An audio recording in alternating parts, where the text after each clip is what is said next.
Hello. Hello there. Can you hear me? Yes, very well. Oh, good.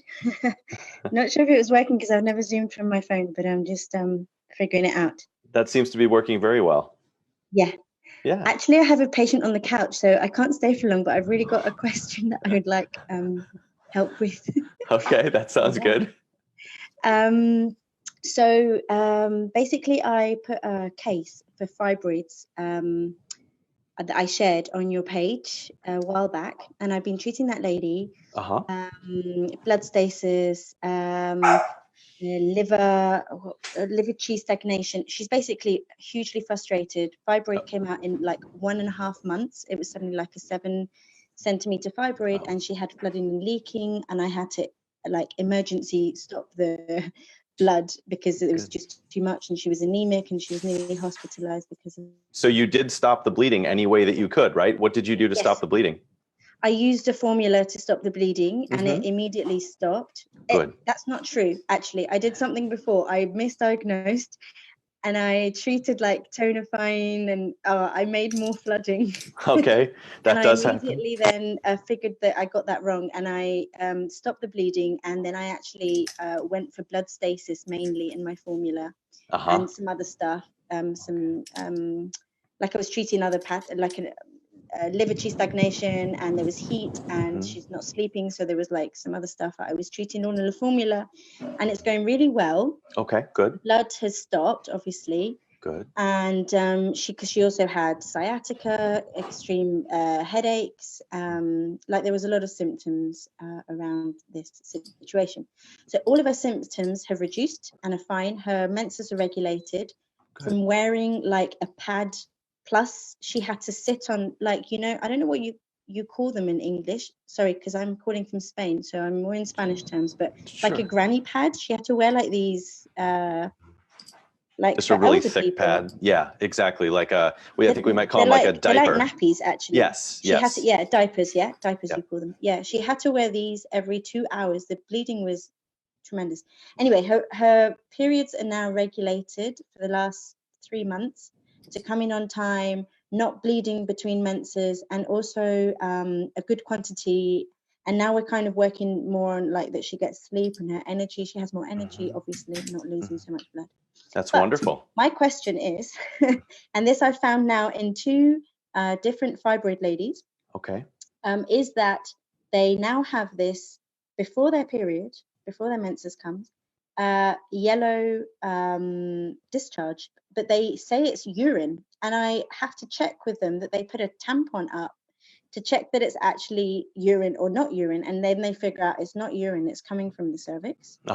And it's kind of, one of them is that she doesn't have smell, but the lady that I'm talking about is quite smelly as well. Okay. And it's literally she feels like she's weeing herself, or that her menses is coming.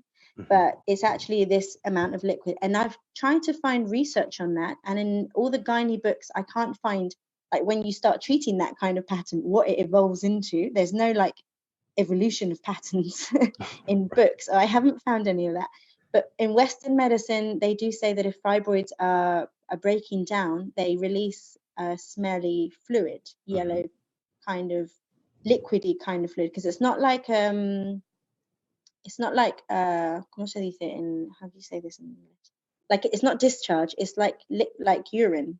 Okay, like, but it is coming, it's not coming from the urethra, it is in fact coming from the cervix, it's coming from... Yes, and I've checked with all of them to put a tampon up and check, and it was filled with this liquid. Yeah. Okay, so in a sense, what you're still would categorize that fundamentally still as daisha, it would still be considered a vaginal discharge, because it is, it's not, it's not blood, right?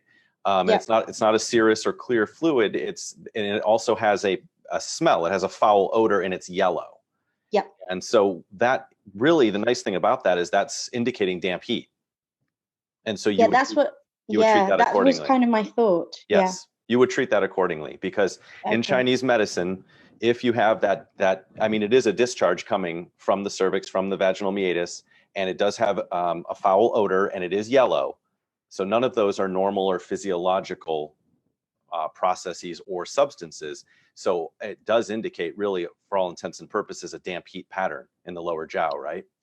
What was throwing me was the consistency.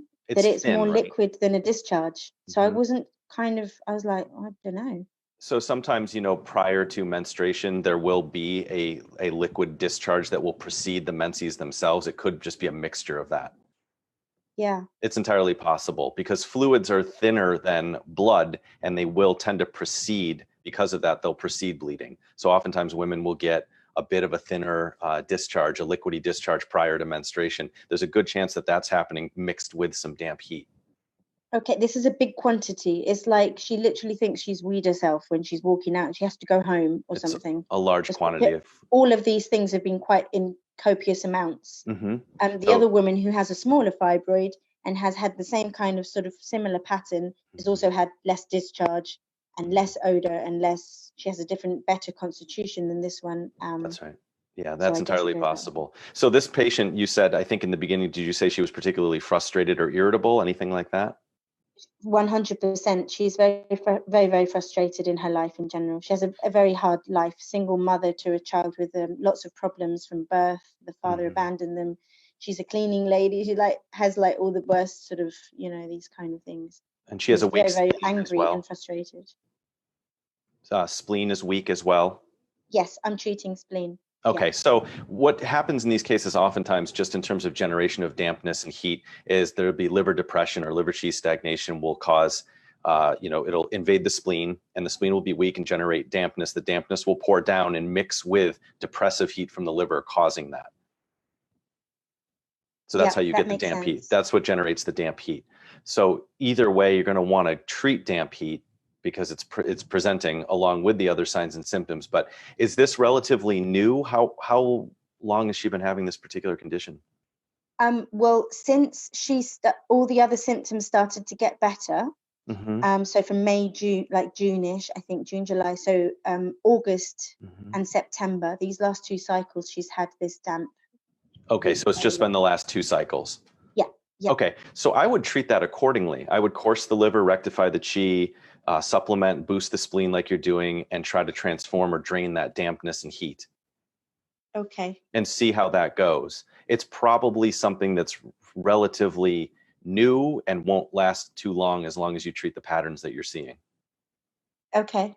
Yeah, Yeah. I think I'll do that then. Thank you. That's No, helpful. you're so, it's a good place to start. It's hard without knowing the whole case, but in terms of the signs and symptoms you're describing, it does seem as though it would be a damp heat condition that you need to address, because it seems like it's relatively new.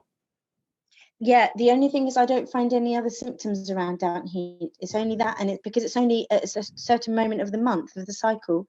I Right. think like I'm expecting a complete pattern throughout the month of these, that kind of thing, and it isn't. It's just like 1 week a Well, month. what happens typically, if you look at the premenstrual period, when you break it down, since it's governed so heavily by the liver, as the spleen is producing more blood to generate the menses, and then the heart is sending blood down to the uterus. Mm-hmm. Oftentimes during that process premenstrually, it will leave the liver relatively blood vacuous, and the liver will then become stagnant and it will invade the spleen, complicating the spleen chi vacuity, generating dampness, mixing with liver depression and depressive heat. And all of that will pour down during that time of the month because the spleen's already weak, the liver's already aggravated from the spleen being weak. And so it's just that particular time of the month, because she's already in a weakened state, exacerbates the whole cycle just during that time. Does that make sense?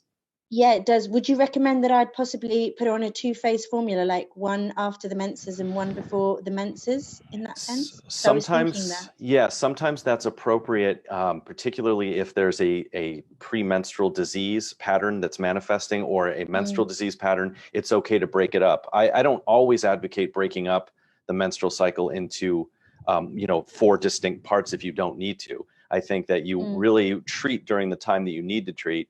Since she's been vacuous for such a long period of time because she was suffering from flooding and losing a lot of blood over an extended period, you're going to want to make sure that that first half of the cycle, that yin half of the cycle, you're building things back up for sure. But then that second half, given the fact that her signs and symptoms seem to get worse during that time, focusing on coursing the liver, rectifying the chi, supplementing and fortifying the spleen would be a really good idea And then which is what I do actually. But she at that time in August she's Italian. She was in Italy for the month, and I didn't see her, and that's when it got worse. And probably she was eating all wrong and stuff like that. Entirely possible, along with the environment and everything else. Dampness and heat in August in Italy Yeah, could be she's exacerbating. having a hysterectomy anyway because of the fibroid. She's decided, like they've given her that option, and she's going for it. So she understands that just making her constitution better around that operation. Yeah, absolutely. And she's how old? She's 43. Okay. Yeah. So yeah, do your best by your patient, and the whole thing. I mean, from being on my group, always treat the pattern that you see manifesting right now. If that's the pattern that's manifesting, you'll need to treat that, and then take a careful look, like we've just done, at the pathomechanisms that are most likely driving that pattern, and try to correct those at the appropriate time. Yeah. Thank you so much. Oh, you're welcome. The group is great. Thank you so much. I really enjoy reading it, although I don't participate as much as I'd like. That's okay. That's okay. We're happy to have you, and thanks for calling in. I appreciate it.